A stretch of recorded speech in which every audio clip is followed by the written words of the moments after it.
Thank you for joining me today. I'm Madeline Blair, and this is Unlocked, a show all about building the resilient leader in you. Today, we're going to be talking about design. You know, design impacts just about everything in our lives. Your financial advisor designs a retirement plan for you. Your company designs a career path for you. Newspapers design the approach for the news they offer you. Today, we're going to look at how designing research can gather the right factors so that the end product fits your needs. After our conversation, there'll be grounds for thought. Our closing segment will be all about design that is used in advertising, packaging, signs, websites. You won't want to miss it. So stay tuned for what is brewing.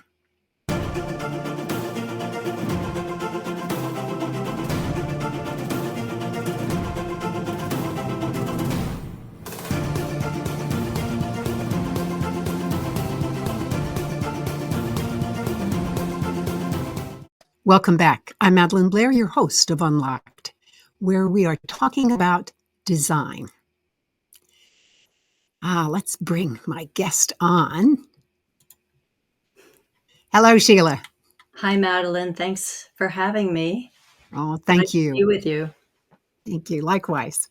Well, Dr. Sheila McNamee is Professor Emerita of Communication at the University of New Hampshire and co-founder and vice president of the Taos Institute.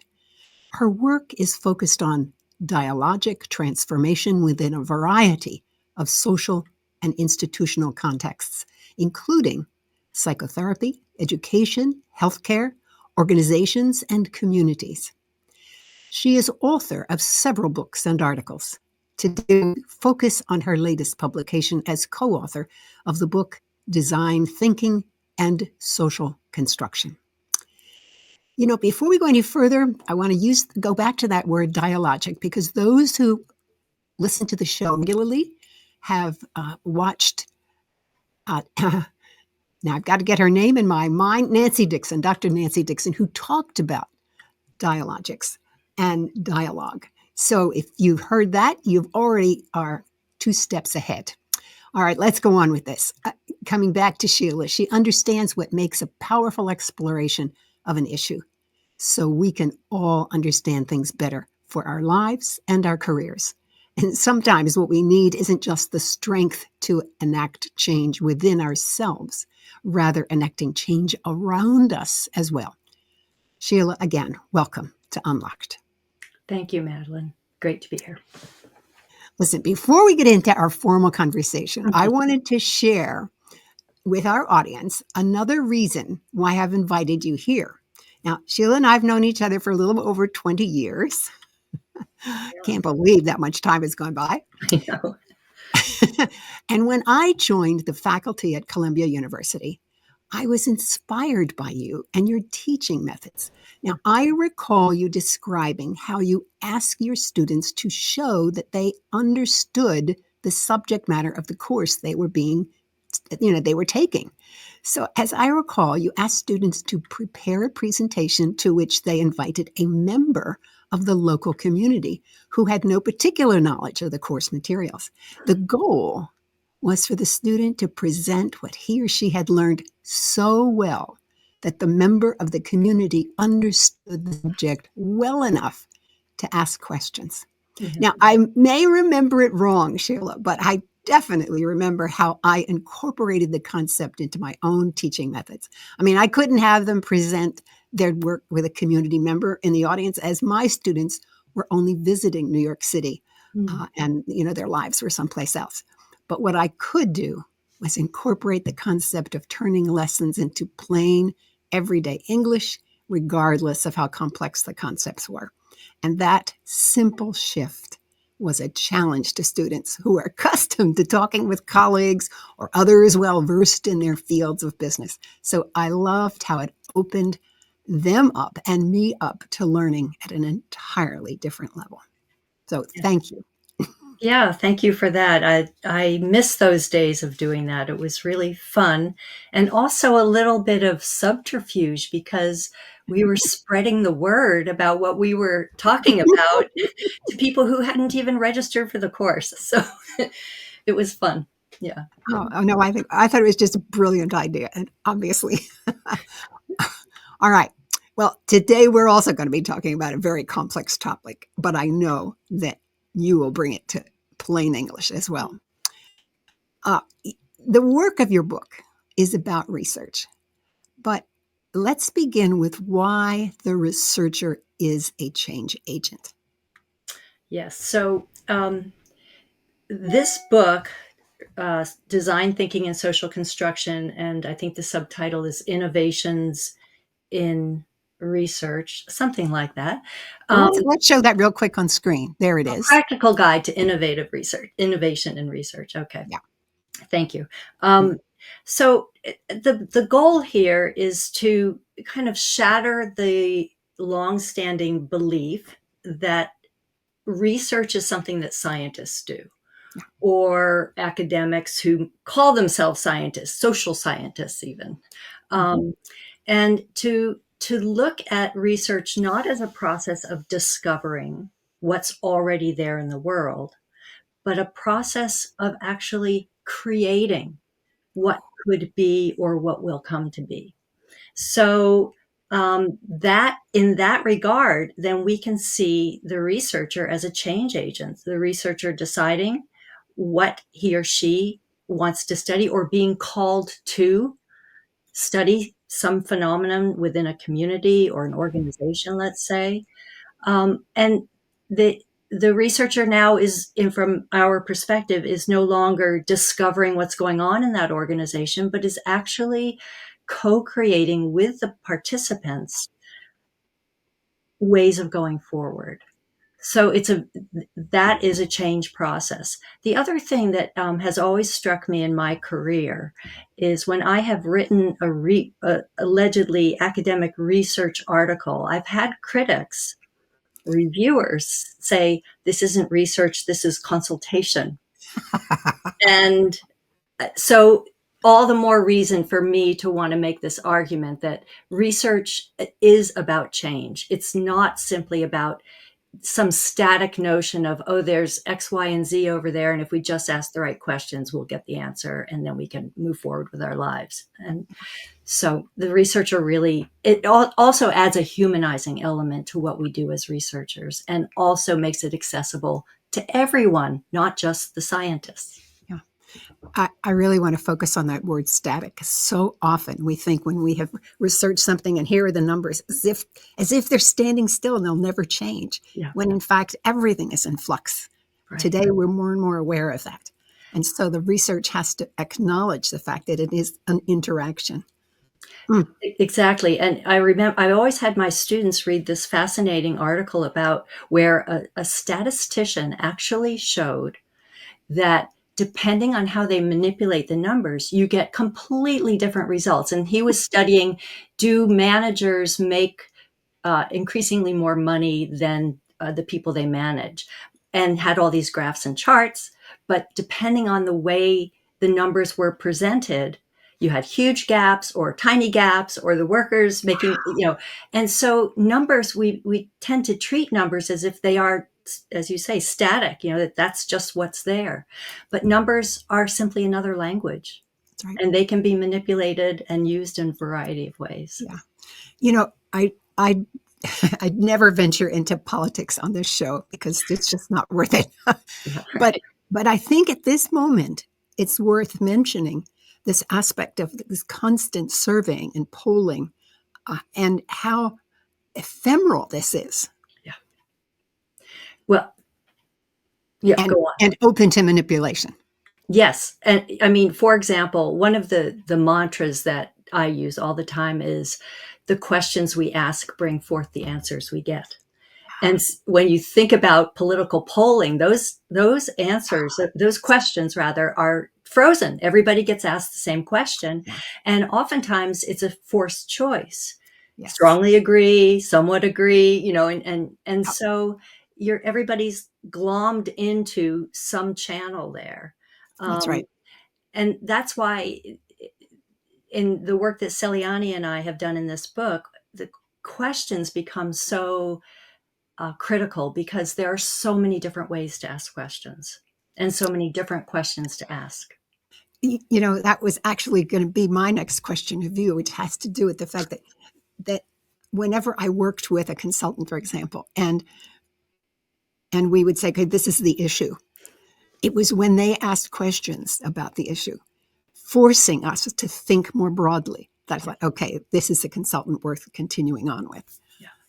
Because this aspect, the stated problem is not always the stated problem.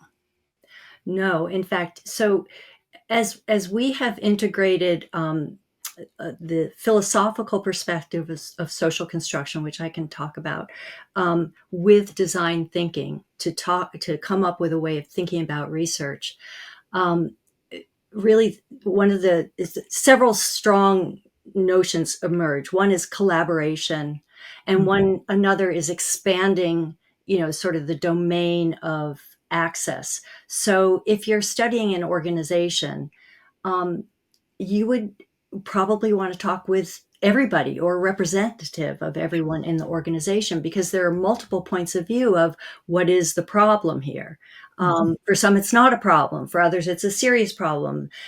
But it's a very different problem for others. And so gathering as many and as diverse perspectives as there are people who are part of a community becomes really critically important, which requires the researcher to be fundamentally engaged. You can't hand out a questionnaire and walk away and just, crunch the data, as they say.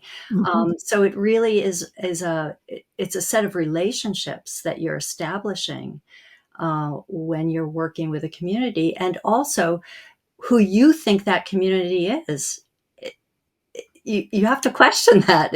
There could be invisible operators or stakeholders, and that Yeah. becomes another issue. I, when I have worked with clients in the past in organizational studies, invariably we would get to a point where they were very nervous about the number of people I wanted to talk with and the levels, because I always wanted to talk to all the levels. Yeah. So because the problem looks differently. So just as you said, Yeah. You get a richer understanding of what the real issues are. Right. Yeah.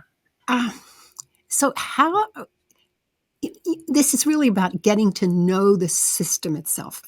And maybe we've covered what it means, but is there anything you want to add to that? Because there is even more than people's opinions. There's also other things that are going on in the system. Do you want to explore that at all? Yeah. I mean, let me tell a short story, if Mm-hmm. I can, of this is not in the book, but it's a good example of what we're talking about.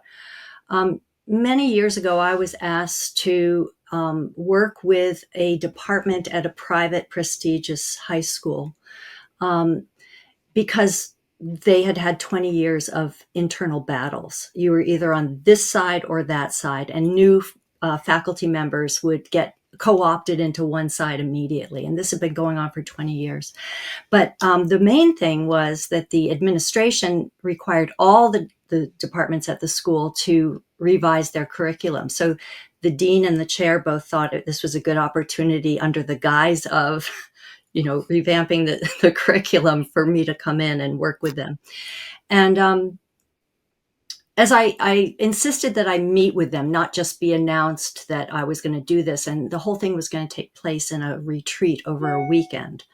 And of course, that made everybody angry also, because that's their weekend, and they have to be with the people they hate. What do you mean I have to work on the weekends too? Exactly. And so with people I don't like. So I said, I knew I was walking into a trap here. So I asked, could I meet with with the whole group? So the first faculty meeting of the year I attended, and as I was sitting there and saw them saying, who hired her and why her and all that in front of me, I thought, I need to get to know these people. So I spontaneously just said, could I meet with each one of you? Would you be willing before this? Because I'd like to, hear your perspective on things and so forth. And they all said yes and wrote down their emails and so forth.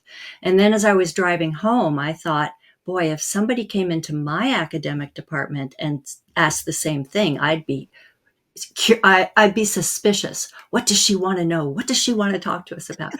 So I got home, I sat at my computer and I wrote a whole bunch of questions, but they were appreciative in nature. Like, how would others in your department view your contributions to the department? And, Mm. things like that. If this retreat were going to be successful, what would have to happen?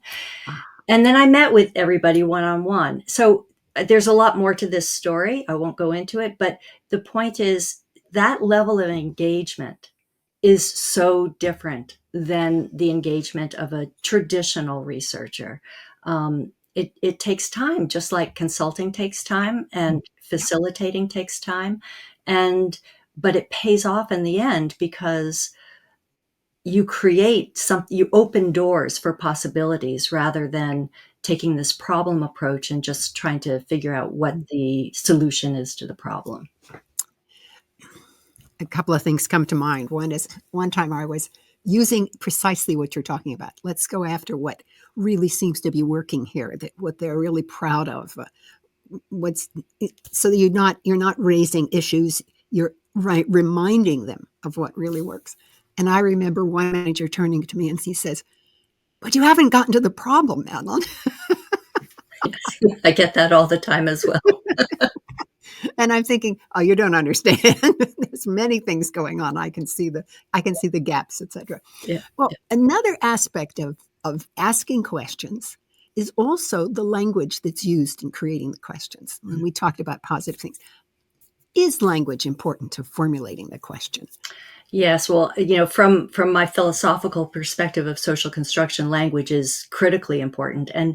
And when I use the term language, I'm not just talking about words or written text. I'm talking about all embodied activity.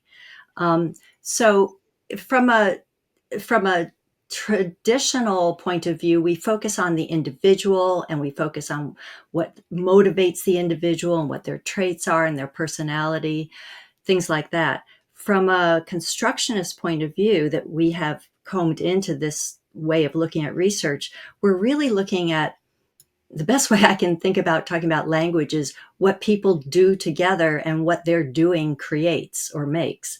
And so the way we frame a problem, the way we frame a question, becomes critical. And so what Celiani and I write about in this book is the idea of taking the issue at hand, the reason perhaps you're called into research and something happening in an organization, to take that issue and work with the people in the organization to frame and reframe.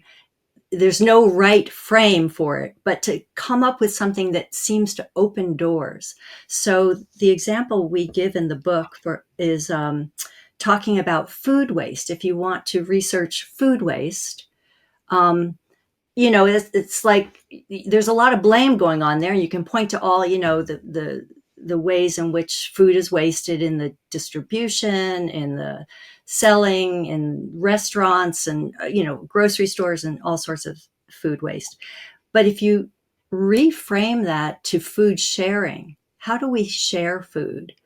You start multiplying possibilities. So I know around in the area I live, I don't know if it's where you are, there's a company called Ugly Fruit, and they sell perfectly good fruits and vegetables, but they're ugly. They grew a little awkwardly and they just don't look as, it's not the perfect tomato, but it's perfectly delicious. And so those, looking at how can we look at food sharing opens the door to thinking about these sorts of, how can we take food that's left over and create a meal for a community or something like that. It reminds me so much of an exercise I've often used with clients, and it comes from De Bono, who is a great. Uh, uh, he talked about creativity and how you Right. how you can do things very creatively. Yeah. And I always ask them to think about a restaurant that doesn't serve food, and it just gets their juices going. How do you do that? And interestingly enough, they come up with ideas. Yeah. And once their eyes are open, then they can see things from another perspective. Yeah. It really. opens up all the stuff in that's right in front of them that they have That to is, work on. yeah, that is the power of reframing. That it just once, well, it's like a painting hanging on your wall. You have a gold gilded frame, all elaborate around it, Yeah, and one day you say, "I'm just going to put a plain white wooden frame around it," and the whole painting looks different. changes. And Yes. so it's really important to be able to reframe and continually reframe. Yeah. It occurs to me we have some graphics from the book. Yeah, And I thought maybe we look at some of those and see if that would be helpful to convey this what I think is just a remarkable piece of work. sure. Here's one. Come on, do it. There it is. Okay, so this is my little cheat sheet way of explaining what many people think is very confusing perspective called social construction. And so I'll just walk you through this. So you can start anywhere, but I'll start with coordinate. One of the things that we do as as human beings naturally is coordinate with each other and also with our environment. So, for example, rush hour in Manhattan, there are throngs of people walking down the street in every which direction, but you know, you really rarely do you see someone bloody on the sidewalk. You might brush against someone, but we manage to navigate in our Mhm. world together. Um, and one of the interesting things about the way we coordinate is that very quickly a pattern emerges. I mean, extremely quickly. So here I like to give the example of my students who would come the first day of a seminar, and their way of coordinating themselves around the seminar table, everybody takes a seat, right? Mhm. And then I walk in and there's everybody. Okay. Second time we meet, I walk into the room and they're all in exactly the same place. There's always one or two whose pattern of coordination is to always take a different seat, but nevertheless, that's a pattern as well. Okay, as universities go, people can add and drop courses for like 3 weeks into the semester. So let's say we're on week 3 and somebody brand new walks in and they sit down. And then, Madeline, you come in and you look and you think to My yourself, chair is taken. Huh? that's my seat. you know, you're too polite. You wouldn't say it, but you would think it. So this pattern has emerged and this expectation comes very quickly. I mean, in that example of my students, you see one meeting and they've got a pattern. Mm. And then there's an expectation. And from that, a whole worldview or set of beliefs. This is the way this seminar is. This is Mm. the way our family does things. This is the way we are in this culture. Okay. And those beliefs and values or worldviews feed back into how we coordinate. So we might stay away from certain contexts because of our beliefs and values. It doesn't fit. And so it this is happening every time we interact, and yet this is not a mental process. This is a interactive process that's happening, and we coordinate in so many diverse ways during a given day, Mhm. that we don't have just one worldview. We have multiple beliefs, values, and worldviews. And one of the issues that happens when we're trying to research differences or diverse issues of diversity is that this image that we see here is one set of people's ways of operating, but there's another pattern that the process is the same, but the beliefs that emerge from it are entirely oppositional. But for each group, they're completely coherent and rational. And so that's what helps us, I think, taking this social constructionist perspective, we come to see difference and diversity as only different and diverse and maybe bad or wrong only from within one set of beliefs and values, but both or all sets of beliefs and values are absolutely rational and coherent within themselves. And that's a really different starting point for looking at difference, because it makes us curious then, like, how Mm. is this coherent to you? Tell Mhm. me a story about how you grew up. That's a way of coordinating. What kind of patterns did your family Yeah. have that led you to think that families should eat dinner together every single night of the week, or something like that. So anyway, that's a very simplistic way of explaining what can be a very complicated theory, but that's what we are combining with design thinking. It's so fantastic. As soon as you talked about this, all I could think of was the fact that we had to have dinner at 5 o'clock at night every night. It didn't matter what else was going on. And the funny thing is, it took me years after I was married and had gone away from home, had my own house. I realized I can eat dinner anytime I wish. Liberation. Liberation, that's right. And then you created your own pattern. And then I created my own pattern. Yeah. Yeah. Of course, I had to coordinate with my husband to make sure Exactly. that he was satisfied. Exactly. I mean, that's exactly what we're No one was starving. Yeah. Everybody got something. Right. Yeah. Shall we look at another of the graphics from the Yeah, book? I think the next graphic is about the research. Our first topic, the researcher as change agent. Is that it? Okay, let me come back. There it is. Yeah. So the tradition of research is on the left side of the screen where, the researcher is neutral and objective. I mean, frankly, as a constructionist, what we say is objectivity is a relational achievement or a linguistic achievement. Nobody speaks from a God's eye view from nowhere. We all speak from some position. So you may be more objective about my personal relationships than I am, but that doesn't mean you're objective. It just means you have a different point of view. So that's the tradition of research that we're all familiar with. And what we're arguing in this book is that really a researcher cannot be neutral, cannot be objective, just simply has a different point of view or a different way of looking at things that gets shared with the participants in the research.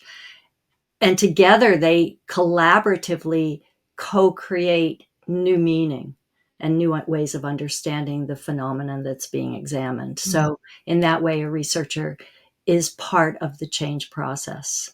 It is so striking. I recall very well the first time it was explained to me why science was, quote, objective, unquote. And that was because science began with observation of the stars. Mm. And nobody on Earth at that time thought you could influence the stars. Therefore, that was objectivity. Right. Unfortunately, when you come down into Earth, we are all mixed up and relating to one another. There's a great quote that Gregory Bateson said. He was talking, someone was talking to Picasso and said, "Why do you paint people the way you paint them? They don't look like that in real life." And Picasso said, "Well, what do you mean?" And the guy took a picture of his wife out and he said, "See, here's what my wife looks like." And Picasso said, "Oh, she's rather flat and small." So, that was about being objective. So. Shall we see what the next graphic was? Sure. Oh, this is the one you were talking about. This is the one, yeah. So so when we ask about waste, who's to blame? It's what we refer to as an individualist paradigm as opposed to a relational. And simply what we mean by that is, the focus only on the individual. We're trying to find, the person we need to fire because of food waste, because they're the culprit, versus looking more at people aren't autonomous actors. We act in concert with one another. And that would be more the relational paradigm. So if we look at food waste as a problem to be fixed, we need to figure out how to fix it. If we shift to food sharing in an appreciative way, we involve people with coming up with ideas of how to share food, and we can then explore new possibilities. It reminds me of the story. I'm not sure I'll remember the name of it, but maybe it'll come to mind as I tell it. That a researcher was invited to Vietnam after the Vietnam War, and his job was to solve the nutrition problems because the children were starving. Mm-hmm. And of course, this is a war-torn country. and they only gave him 6 months. So he began to look and talk to the villagers. Now, I'm not going to tell the story correctly, but you'll get the gist. In the end, he discovered there were some children that were fully nutritious. I mean, they were well fed, etc. So he went to the mothers and said, "How are you feeding this child?" And he discovered they were doing very unusual things from the culture that had agreed that you only have 2 meals a day and you don't eat insects. I mean, they said, "I'm going to feed this child whenever I find some food. I'm going to feed this child these little crayfish that I find in the rice paddies, even though we don't normally eat them." Yeah.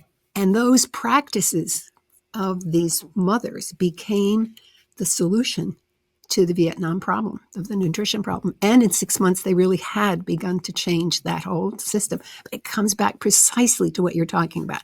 When you shift the perspective of the problem. Yeah. Yeah, I was going to say it's a perfect example of reframing. Mm. These are not foods to be eaten. Yeah. To wait a second, this is what's available. Yeah. Yeah, and those that that situation is everywhere. I mean, that's not just a one-off. In Vietnam after the war. Right. So the challenge is to break out of that frame that we've been carrying for so long. Mm. And it's not always easy, but the more people you engage in conversation, the easier it becomes, because everybody doesn't share the same frame, evidently. Yeah. All right. Shall we go to the next one, see what's there? Mm-hmm. Oh, this is fun. Yeah. So one of the things by, what we were talking about before, thinking about who are the key participants, the key players to involve here. So here we see, food sharing is in the center, and then there's the community, and there's food, and there's a farm, and there's different feelings people have: empathy, appreciation, and management, and other aspects. So if you try to map every piece of information, every person, every group or community or institution that has some connection to the problem. There's another way of doing this as well. I mean, there are many ways to map, but I like to share the idea that Barnett Pierce talks about. He calls it the daisy model, and he puts in the middle, what's the center of the daisy, the issue. And then each petal is someone or some group or something that is connected. And so you start seeing what oftentimes is invisible, because you're only paying attention to the people right in front of you, let's say. And then you can start building relations among those various stakeholders where, if I'm a petal on the lower right of the daisy and you're a petal on the upper left of the daisy, we may not know each other exists. And so once that something is mapped out, as in this also the keyword generation map, you start being able to see connections that were invisible before. Mm. Amazing. Yeah. All right. I think there's one more. Oh, no. Yes. Yes. So speak of de bono. This is a de bono activity. Mm. And it's called the six hats. And so you get participants to adorn different hats. One is like a positive hat. One is a problem-oriented hat. One is a feeling hat. One is I can't remember. But blue sky is another one. Is it? Okay. Yeah. And then, so they have, each one is a different color, and there are certain attributes of each hat. Mm-hmm. So when you're wearing that hat, you have to take that perspective. Oh, this is a serious problem and we have to find a solution. Or, wow, we're so lucky we have this problem because it gives us the possibility. So, and then it's actually very playful and allows people to kind of step into perhaps a frame that they have not at all considered or even would think possible for themselves. Mm-hmm. And that starts to generate then a new way of talking about the situation. Mm-hmm. I really love that excuse me, I'm going to get us back to where we were before. There, this is what we wanted. I really love that exercise when I've worked it with groups, because you're right. People who really feel strongly about a particular perspective puts that hat on and forces themselves to see it another way. And you can almost see the wheels turning in their minds. Yeah. That, wow, I can see this differently Yeah. if I force myself to do it. And it doesn't mean that they're going to shift their ideas. No. It means they know that there's the possibility. And that, that's another really important thing about doing this kind of work. This is not about persuading people to what is right, because there are multiple rights. Mm. Maybe not for me. I've got my right, you've got your right. But who's to adjudicate Mm. whose right is the right? And so what we're really aiming for here is expanding our understanding. Because again, from a language oriented perspective, if the meanings that we carry around with us emerge from what we do together, Mm. then we need to keep doing together in order to create new meanings. Mm. And if I try to persuade you or tell you you're wrong or judge, we're probably not going to remain in contact. Or if we do, it's entrenched. I'm sticking to my guns, you're sticking to your guns. And so no new meaning emerges. So I like to say that the emphasis is not on agreement, but is on forming new kinds of understanding, new ways of understanding. Wow. So like, oh, that's an interesting perspective. I don't agree with it. I couldn't take it, but I understand why you At take least that that's right. position. Yeah. I think there's another aspect that comes out of this multiple perspective, and that is that, especially in a business setting, you rarely tackle an issue. I'll call it an issue, not a problem, but an issue, without at the end saying, what are we going to do in order to achieve something? And when you talk about creating new meaning, what goes in my mind is it's the meaning for where we are headed. Mm-hmm. I wonder if you talk about that in terms of the research that you did and how it informs the actions so that the future really is better. Yeah. So we talk a lot about research as future forming. Okay, which ties in, very tightly with the notion of the researcher as a change agent, not a discovery, just person of discovery. So we are, as we engage, again, the questions we ask bring forth the answers we get. So as we engage with participants, we are forming as of right now, an unknown future. We are creating openings for possibilities. And every time we open one possibility, we probably close the door to others. So it's this continual process, but closing the door to another possibility doesn't mean we can't go back and reopen it. Yeah. So there is this, when we think about research as future forming, it's not that we're not focused on the ultimate goal, but it's kind of suspended. And the focus is much more on the process that we're engaged in and how together we can create possibilities. Wow. That's like that's the goal. And then once we create possibilities, then you can prototype them and try them out and see what works. And, oh, this works, but it's so costly. Okay, well, that's not good. This works and it's not so costly, or it works kind of, how can we tweak it so it would work better because it's quite efficient, and so on and so forth. So generating those possibilities is really the main focus, and then trying them out with the notion that no one is going to be perfect and right, but together we can figure out how to go on.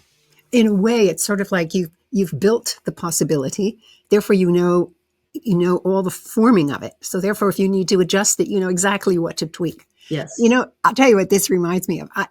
I often talk about this show as unlocking all possibilities, because I really want people, when they're hit with something difficult or unexpected, that you are not frozen because, well, I won't take emotion out of it. You're not frozen because you don't have some options. You have options, and this is looking at the possibilities. And I combine that with the fact that one of the characteristics of highly resilient people is that they have a good social support. Well, Yeah. what do you do in social support? People talk to you and you are in an interaction with them. So the possibilities may even multiply Right. in that setting. Right. So, And I would add to that one critical thing that I learned from my background also in family as a family therapist. And that is you have that support network and they have lots of other, possibilities to add to your list, but always avoid at all costs what I call the advisory option. Like, you should do this. yeah. That's not helpful because generally, if I could have done that, I would have done that, probably. And so, and also disguising it like, have you tried? That can also, instead to just, share ideas. Yeah. Like, I don't know if this would work, but here's what I was thinking. And here's another thing. Or here's an example of somewhere where it happened or worked. Yeah. It may not apply to you because you're different, but yeah, I Right. love it. Oh, I Right. love it. Right. I love it. I love it.